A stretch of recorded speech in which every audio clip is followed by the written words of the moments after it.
नमस्कार जय जगन्नाथ शुभ सकाळ। आज हूँ 27 एप्रिल रविवार। आज प्रथम खबर पाकिस्तानी को खोजु खोजु धरा पड़े हजारे बांग्लादेशी। पहलगाम आतंकवादी आक्रमण पर गुजरात पुलिस कार्यानुष्ठान ग्रहण करिछि। पाकिस्तानी को खोजु खोजु धरा पड़िछंती बांग्लादेशी। सूरत रे 400 ऊर्ध्व बांग्लादेशी अटक। बेआईन कागजपत्र दे सूरत रे रहुतिले बांग्लादेशी।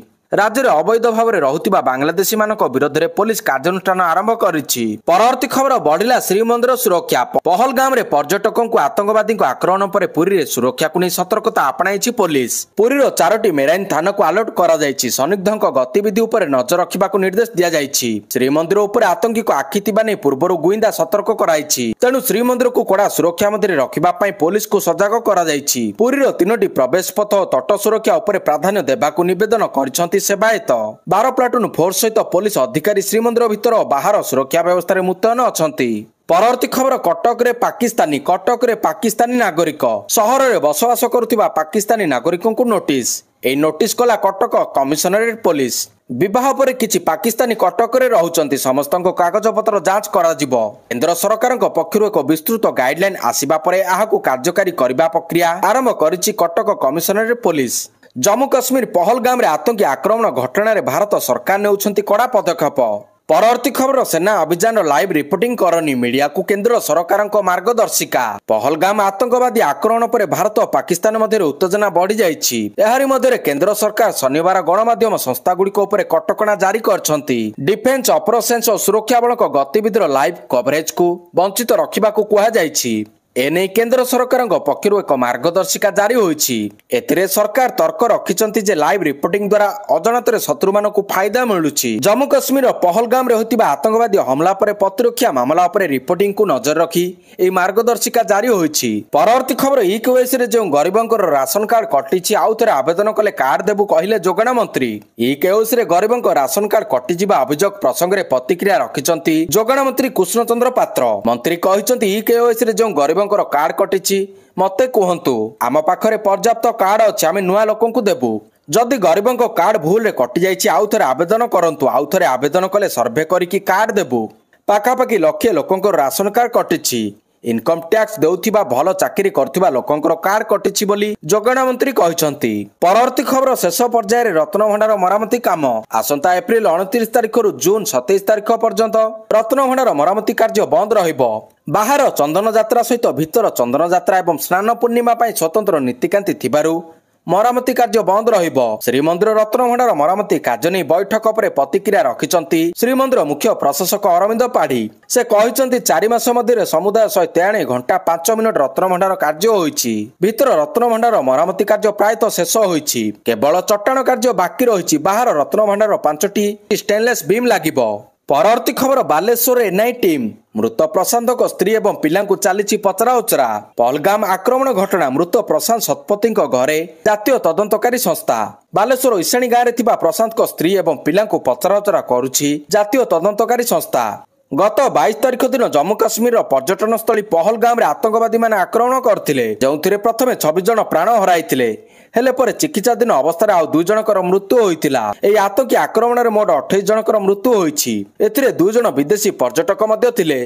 परवर्ती खबर ईरान बंदर रे प्रचंड विस्फोरण। शनिवार ईरान बंदर आवास सहर रे एक बड़ धरणर विस्फोरण होइछि। एथिरे 400 रु अधिक लोक आहत होइतिबा सरकारी न्यूज एजेंसी इरेना कहिछि। एई विस्फोरण एपरि एक समय घटिछि जेतेबेले ओमान रे अमेरिका एवं ईरान मध्य तृतीय परमाणु आलोचना चलिछि। तथापि विस्फोरणर कारण तुरंत स्पष्ट होई पारि नाही। बंदर आवास सहर शहीदराजी बंदर रे विस्फोरण घटितिला। आहत मानकु तुरंत डाक्तरखाना को निया जाइतिला। विस्फोरण पर बंदर कार्यकलाप बंद करा जाइतिला।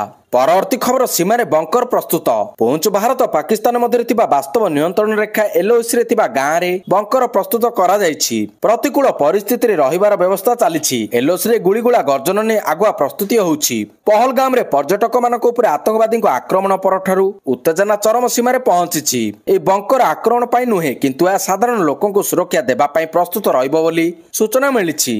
परवर्ती खबर मे 15 रु 20 भितर +2 परीक्षा फल।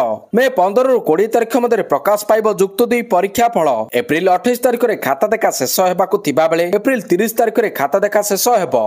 प्रबल ग्रीष्म प्रवाह जोगु केतेक स्थान रे खाता देखिबाकू सेंटर आसिबाकू समस्या हेउतुला फलरे सकाळे किंबा संध्यारे सेंटर खोलिबा पाई निर्देश दिया जायतिला 90% खाता देखा सरीछि प्रबल ग्रीष्म प्रवाह जोगु मालकानगिरी और बरगढ़ रे किछि समस्या देखा जायतिला यासो ऑनलाइन अपडेशन पाई 2 दिन समय लागिबो बोली परीक्षा नियंत्रक कहिसंती परवर्ती खबर 14 स्थानीय आतंकी को लिस्ट जारी कला भारत राज्य जम्मू और काश्मीर आरंभ होइगला आतंकवादी को काउंटडाउन पहलगाम आक्रमण पर भारत आतंकवादी को सफा करने को ऑपरेशन आरंभ कर देछि वर्तमान सुधा 7 जन आतंकवादी घर ध्वंस करा बेले 2 जन को नरकर बाट देखाई सारी भारतीय सेना एवं सेना पक्षर जम्मू और काश्मीर एक्टिव थिबा 14 आतंकवादी लिस्ट जारी करिछि सेना पक्षर घाटी एक्टिव थिबा 14 स्थानीय आतंकवादी तालिका प्रकाश करा जायछि एमानक संपूर्ण डाटा एवं सेना पाखरे रहिछि परवर्ती खबर पुष्पालक सेवकों को बासंद पाई चेतावनी दीघा श्री जगन्नाथ मंदिर पूजा जोग देबाकू मना सुआर महासुआर पर पुष्पालक सेवकों को मिली बासंद चेतावनी दीघा श्री जगन्नाथ मंदिर आरती पूजा जोगदेले सेमानकु निजोग विरोधी कार्य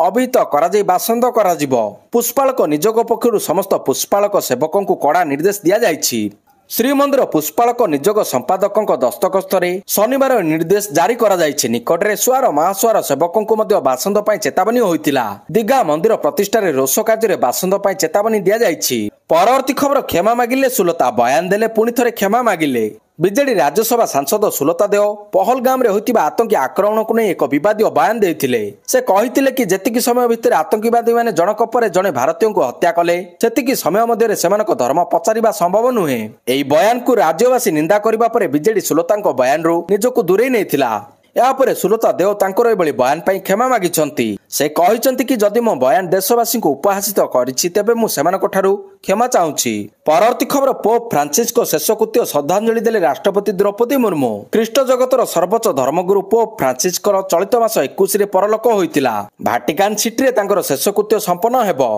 कैथोलिक ख्रिस्टियन धर्मगुरु पोप फ्रांसिस को अंतिम संस्कार जोग देबा पई राष्ट्रपति द्रौपदी मुर्मू भाटिकान रे पहुंचिछंती सेठारे पहुंचिबा परे से सेंट पीटर्स बासिलिका रे पोप को श्रद्धांजलि अर्पण करछंती राष्ट्रपति सहित केंद्र संसदीय व्यापार मंत्री किरण रिजिजू राज्य मंत्री जॉर्ज कुरियन एवं गोवा विधानसभा उपबाचस्पति जोशुआ डी सुजा उपस्थित थिले भुवनेश्वर 15तम रोजगार मेला आयोजित हो जाइछि केवल भुवनेश्वर नुहे देशर 47 स्थान रे मेला होइछि याको प्रधानमंत्री नरेंद्र मोदी उद्घाटन करछंती और पिलांकु नियुक्ति पत्र बांटिछंती एही अवसर रे विभिन्न सरकारी विभाग एवं प्रतिष्ठान रे नियुक्ति पाइथिबा 51,000 अधिक नवनियुक्त युवक युवती को नियुक्ति पत्र बंटन करा जाइछि स्थानीय CSIR IMMT प्रेक्षालय एही मेला रे आभासी माध्यम रे जोगदे उपस्थित नियुक्ति प्राप्त युवक युवती को संबोधन करछंती तांको सह केंद्र सड़क परिवहन राजपथ राष्ट्रमंत्री हर्ष मालहोत्रा मध्ये उपस्थित रहिथिले परवर्ती खबर डेपुटेशन रे जिबे 2 जन आईपीएस केंद्र को डेपुटेशन रे जाउछंती आउ 2 जन वरिष्ठ आईपीएस ऑफिसर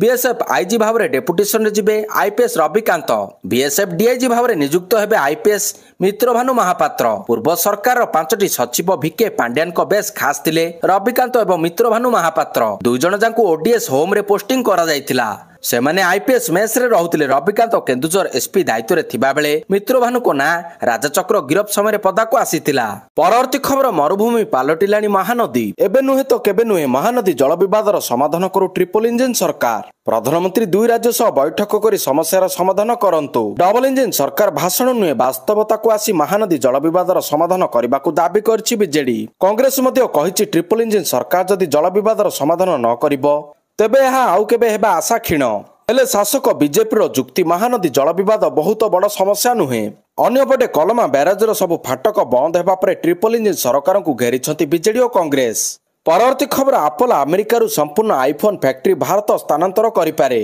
एप्पल कंपनी आसंता वर्ष अर्थात 2026 सुधा अमेरिका बजार पई संपूर्ण आईफोन असेंबली को भारत को स्थानांतर करने को योजना करुछि बोली एक रिपोर्ट रे दाबी करा जायछि अमेरिका राष्ट्रपति डोनाल्ड ट्रम्प को द्वारा विश्वर विभिन्न देश उपर शुल्क लागू करबा और चीन सहित शुल्क युद्ध जोगु कंपनी निष्पत्ति नेछि एप्पल वर्तमान चाइना थिबा उत्पादन केंद्र गुड़िक बाहर को आसी अन्य देश मानक विकल्प भावे बाछुछि भारत में फॉक्सकन एवं टाटा इलेक्ट्रोनिक्स भली कंपनी मानक सहायता रे एप्पल तार उत्पादन क्षमता वृद्धि करुछि ପରବର୍ତ୍ତୀ ଖବର ଚତୁର୍ଥ ଦିନରେ ଗୋପାଳଙ୍କ ପତ୍ନୀକୁ ଜେରା। ପୂର୍ବତନ ମନ୍ତ୍ରୀ ନବ ଦାସ ହତ୍ୟା ମାମଲାର ତଦନ୍ତ ଜାରି ରଖିଛି କ୍ରାଇମବ୍ରାଞ୍ଚ।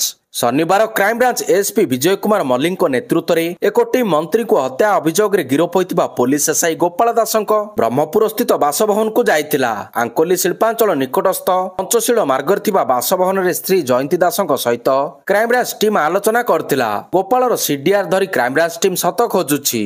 ପରବର୍ତ୍ତୀ ଖବର ସୁନୀଲ ଗାଭାସ୍କରଙ୍କ ବୟାନ। ଆଇପିଏଲ୍ ଯୋଗୁଁ କ୍ଷତିଗ୍ରସ୍ତ ହେଉଛି ଭାରତୀୟ କ୍ରିକେଟ। ଭାରତର ଅନ୍ୟତମ ମହାନ କ୍ରିକେଟିୟର ତଥା ପୂର୍ବତନ ଅଧିନାୟକ Sunil Gavaskar Indian premier league ସମ୍ପର୍କରେ ଏକ ବଡ଼ ବୟାନ ଦେଇଛନ୍ତି, ଯାହାକୁ ନେଇ ଚର୍ଚ୍ଚା ଆରମ୍ଭ ହୋଇଛି। ସୁନୀଲ ଗାଭାସ୍କର ସ୍ପୋର୍ଟସ ଷ୍ଟାରରେ ଲେଖିଥିବା ତାଙ୍କ ସ୍ତମ୍ଭରେ ଆଇପିଏଲ୍ର ପ୍ରଶଂସା କରିଥିଲେ, କିନ୍ତୁ ଏହି ଟି20 ଟୁର୍ଣ୍ଣାମେଣ୍ଟ ଏବଂ ଭାରତର ଘରୋଇ କ୍ରିକେଟ ଖେଳୁଥିବା ଖେଳାଳିଙ୍କ ମଧ୍ୟରେ ପାର୍ଥକ୍ୟ ମଧ୍ୟ ଦର୍ଶାଇଥିଲେ। ଏହାଦ୍ୱାରା ଭାରତୀୟ କ୍ରିକେଟ କେତେକ କ୍ଷତି ସହୁଥିବା ସେ ଲେଖିଛନ୍ତି। ପରବର୍ତ୍ତୀ ଖବର ବିକଳ୍ପ ବାଛିଲା ଭାରତ। ପାକିସ୍ତାନ ଗୁରୁବାର ଦିନ ଭାରତୀୟ ବିମାନ ପାଇଁ ନିଜ ଆକାଶ ସୀମା ବନ୍ଦ କରିଛି। ଜମ୍ମୁ ଓ କାଶ୍ମୀରର ପହଲଗାମରେ ହୋଇଥିବା ଆତଙ୍କବାଦୀ ଆକ୍ରମଣରେ 26 ଜଣଙ୍କ ମୃତ୍ୟୁ ପରେ ଭାରତର ପାକିସ୍ତାନ ଉପରେ କାର୍ଯ୍ୟାନୁଷ୍ଠାନ ପରେ ପାକିସ୍ତାନ ତାର ଆକାଶ ମାର୍ଗ ବନ୍ଦ ରଖିଛି। ଏହି ନିଷ୍ପତ୍ତି ଯୋଗୁଁ ଭାରତୀୟ ବିମାନ ସେବା ଉପରେ ବ୍ୟାପକ ପ୍ରଭାବ ପଡ଼ିଛି, ବିଶେଷ କରି ଦିଲ୍ଲୀ ଓ ଉତ୍ତର ଭାରତର ଅନ୍ୟ ସହରରୁ ପଶ୍ଚିମ ଦେଶକୁ ଯାଉଥିବା ଅନ୍ତର୍ଜାତୀୟ ଉଡ଼ାଣ। ଏହି ପରିପ୍ରେକ୍ଷୀରେ ଭାରତର ବେସାମରିକ ବିମାନ ଚଳାଚଳ ନିର୍ଦ୍ଦେଶାଳୟ ଡିଜିସିଏ ଏକ ନିର୍ଦ୍ଦେଶନାମା ଜାରି କରି ବିମାନ ସଂସ୍ଥାଗୁଡ଼ିକୁ ଯାତ୍ରୀ ସୁବିଧା ଓ ସୂଚନା ପ୍ରଦାନ ସମ୍ପର୍କରେ ନିର୍ଦ୍ଦେଶ ଦେଇଛି। ପାକିସ୍ତାନର ଏହି ଆକାଶ ସୀମା ବନ୍ଦ ଯୋଗୁଁ ଏୟାର ଇଣ୍ଡିଆ, ଇଣ୍ଡିଗୋ ଓ ସ୍ପାଇସ୍ ଜେଟ୍ ପରି ବିମାନ ସଂସ୍ଥାଗୁଡ଼ିକୁ ୟୁରୋପ, ଉତ୍ତର ଆମେରିକା, ମଧ୍ୟପ୍ରାଚ୍ୟ ଓ ପଶ୍ଚିମ ଏସିଆକୁ ଯାଉଥିବା ଉଡ଼ାଣଗୁଡ଼ିକ ପାଇଁ ବିକଳ୍ପ ମାର୍ଗ ଗ୍ରହଣ କରିବାକୁ ପଡ଼ିଛି। ଏହି ନୂଆ ମାର୍ଗ ଯେପରିକି ଆରବ ସାଗର ଉପର ଦେଇ ଯିବା ନେଇ ଚିନ୍ତା କରୁଛି। ଉଡ଼ାଣ ସମୟ 1 ଘଣ୍ଟାରୁ 3 ଘଣ୍ଟା ପର୍ଯ୍ୟନ୍ତ ବୃଦ୍ଧି ହୋଇପାରେ। ଫଳରେ ଅଧିକ ଇନ୍ଧନ ଖର୍ଚ୍ଚ ଓ ଅନ୍ୟାନ୍ୟ ପରିଚାଳନା ଖର୍ଚ୍ଚ ଯୋଗୁଁ ବିମାନ ଯାତ୍ରା ଟିକେଟ୍ ମୂଲ୍ୟ 8ରୁ 12% ବୃଦ୍ଧି ହେବାର ସମ୍ଭାବନା ରହିଛି। ପରବର୍ତ୍ତୀ ଖବର ଭାରତକୁ ଜାତିସଂଘରେ ସମର୍ଥନ। ଜମ୍ମୁ କାଶ୍ମୀରର ପହଲଗାମରେ ହୋଇଥିବା ଆତଙ୍କବାଦୀ ଆକ୍ରମଣକୁ ଜାତିସଂଘ ସୁରକ୍ଷା ପରିଷଦ ଦୃଢ଼ ନିନ୍ଦା କରିଛି। ଏହା ସହିତ ସୁରକ୍ଷା ପରିଷଦ ଏହି ନିନ୍ଦନୀୟ ଆତଙ୍କବାଦ କାର୍ଯ୍ୟର ଦୋଷୀ ଏବଂ ସେମାନଙ୍କର ସହାୟକମାନଙ୍କୁ ଦାୟୀ କରି ନ୍ୟାୟ ପ୍ରଦାନ କରିବାର ଆବଶ୍ୟକତା ଉପରେ ଗୁରୁତ୍ୱାରୋପ କରିଛି। ଶୁକ୍ରବାର ଦିନ ୟୁଏନ୍ଏସିସି ଗଣମାଧ୍ୟମକୁ ଏକ ବିବୃତ୍ତି ଜାରି କରି ପୁନରାବୃତ୍ତି କରିଛି ଯେ ସମସ୍ତ ପ୍ରକାର ଏବଂ ପ୍ରକାଶନରେ ଆତଙ୍କବାଦ ଅନ୍ତର୍ଜାତୀୟ ଶାନ୍ତି ଏବଂ ସୁରକ୍ଷା ପାଇଁ ସବୁଠାରୁ ଗମ୍ଭୀର ବିପଦ ମଧ୍ୟରୁ ଗୋଟିଏ। ପରବର୍ତ୍ତୀ ଖବର ବିପୁଳ ମାଓ ସାମଗ୍ରୀ ଜବତ। ସୁବର୍ଣ୍ଣପୁର 36 ଡିଟୋନେଟର, 30 ଜିଲୋନେଟ୍ ଜବତ ହୋଇଛି। ସର୍ଚ୍ଚ ଅପରେସନ ବେଳେ ମାଓ ଡମ୍ପରୁ ବିପୁଳ ମାଓ ସାମଗ୍ରୀ ଜବତ ହୋଇଛି। ବୌଦ୍ଧ ମନମୁଣ୍ଡା ଥାନା କାନାଗୁନ ଗାଁ ନିକଟ ଜଙ୍ଗଲରୁ ଜବତ ହୋଇଛି। ମାଓ ପୋଷାକ ସହିତ ଅନ୍ୟ ମାଓ ସାମଗ୍ରୀ ଜବତ କଲେ ସୁରକ୍ଷା କର୍ମୀ। ପରବର୍ତ୍ତୀ ଖବର ରାଜ୍ୟରେ ଅସମ୍ଭାଳ ତାତି ସହ ଗୁଳିଗୁଳିରୁ ମିଳିଲା ଆଶ୍ୱସ୍ତି। ରାଜ୍ୟରେ ଅସମ୍ଭାଳ ତାତି ସହ ଗୁଳିଗୁଳି ଜାରି ରହିଥିବା ବେଳେ ତାତିରେ ଲାଗିଛି ବ୍ରେକ୍। ଗତକାଲି ରାଜ୍ୟର କିଛି ସ୍ଥାନରେ କାଳବୈଶାଖୀ ବର୍ଷା ହୋଇଥିଲା। ପୂର୍ବ ବିହାର ଓ ସଂଲଗ୍ନ ଉପ ହିମାଳୟ ପଶ୍ଚିମବଙ୍ଗ ଉପରେ ଏକ ଘୂର୍ଣ୍ଣିବଳୟ ସକ୍ରିୟ ଥିବାରୁ ବଦଳିବ ପାଗର ମିଜାଜ। 26ରୁ 30 ଯାଏଁ ଗ୍ରୀଷ୍ମ ପ୍ରବାହ ସହ ଗୁଳୁଗୁଳି, ବିଜୁଳି ଘଡ଼ଘଡ଼ି ସହ ବର୍ଷା, କୁଆପଥର ସହ ଝଡ଼ ପବନର ସମ୍ଭାବନା ଦେଇଛି ପାଣିପାଗ ବିଭାଗ। ଏହା ସହ 2 ଦିନ ମଧ୍ୟରେ 2ରୁ 5 ଡିଗ୍ରୀ ତାପମାତ୍ରା ମଧ୍ୟ ହ୍ରାସ ପାଇବ। ପରବର୍ତ୍ତୀ ଖବର ଏଲ୍ଟିବିରେ ଥିବା ହିନ୍ଦୁଙ୍କର ଭିସା ରଦ୍ଦ ହେବନି। ଭାରତ ସରକାରଙ୍କର ବଡ଼ ନିଷ୍ପତ୍ତି। ପାକିସ୍ତାନରୁ ଆସି ଭାରତରେ ଥିବା ହିନ୍ଦୁଙ୍କୁ ଆଶ୍ୱସ୍ତି। ହେଲେ ସମସ୍ତଙ୍କୁ ନୁହେଁ। ଭାରତ ସରକାରଙ୍କ ପକ୍ଷରୁ ଜାରି ହେଲା ସ୍ପଷ୍ଟୀକରଣ। ଏଲ୍ଟିବିରେ ଥିବା ହିନ୍ଦୁଙ୍କର ଭିସା ରଦ୍ଦ ହେବ ନାହିଁ। ଏଲ୍ଟିବିରେ ଥିବା ହିନ୍ଦୁଙ୍କ ପାଇଁ କଟକଣା କୋହଳ କଲେ ଭାରତ ସରକାର। ପାକିସ୍ତାନରୁ ଆସି ଏଲ୍ଟିବିରେ ଥିବା ହିନ୍ଦୁମାନଙ୍କର ଭିସା ରଦ୍ଦ କରାଯିବ ନାହିଁ। ଏନେଇ ଭାରତ ସରକାରଙ୍କ ପକ୍ଷରୁ ଜାରି ହୋଇଛି ସ୍ପଷ୍ଟୀକରଣ। ପହଲଗାମ ଆତଙ୍କୀ ଆକ୍ରମଣ ପରେ ଦୃଢ଼ କାର୍ଯ୍ୟାନୁଷ୍ଠାନ ଗ୍ରହଣ କରୁଛନ୍ତି ଭାରତ ସରକାର। ସେଥିପାଇଁ ଭାରତରେ ଥିବା ସମସ୍ତ ପାକିସ୍ତାନୀକୁ ଭାରତରୁ ତଡ଼ିବା ପାଇଁ ପ୍ରକ୍ରିୟା ଆରମ୍ଭ କରିଛନ୍ତି। ପରବର୍ତ୍ତୀ ଖବର ୟୁଜି ଏବଂ ପିଜି ପାଠ୍ୟକ୍ରମ ପାଇଁ ୟୁଜିସି ଜାରି କଲା ନୂତନ ନିୟମ। ୟୁଜିସି 2025ରୁ ୟୁଜି ଏବଂ ପିଜି ପାଠ୍ୟକ୍ରମ ପାଇଁ ନୂତନ ନିୟମ ଲାଗୁ ହୋଇଛି। ଏବେ ଛାତ୍ରଛାତ୍ରୀମାନେ ପ୍ରତ୍ୟେକ ବିଷୟ ପାଇଁ କ୍ରେଡିଟ୍ ପାଇବେ, ଯାହାକୁ ଏକ ଡିଜିଟାଲ ବ୍ୟାଙ୍କ ଏବିସିରେ ଜମା କରାଯିବ। ଜାତୀୟ ଶିକ୍ଷାନୀତି ଏନ୍ଇପି 2020 ଅନୁଯାୟୀ ଏହି ନୂତନ ବ୍ୟବସ୍ଥା ସୃଷ୍ଟି କରାଯାଇଛି, ଯାହା ଅଧ୍ୟୟନକୁ ଅଧିକ ନମନୀୟ ଏବଂ ଦକ୍ଷତା ଭିତ୍ତିକ କରିବ। ବିଶ୍ୱବିଦ୍ୟାଳୟ ଅନୁଦାନ ଆୟୋଗ ୟୁଜିସି 2025 ମସିହାରୁ ସ୍ନାତକ ୟୁଜି ଏବଂ ସ୍ନାତକୋତ୍ତର ପିଜି ପାଠ୍ୟକ୍ରମ ପାଇଁ ନୂତନ ନିୟମ ଲାଗୁ କରିବାକୁ ନିଷ୍ପତ୍ତି ନେଇଛି।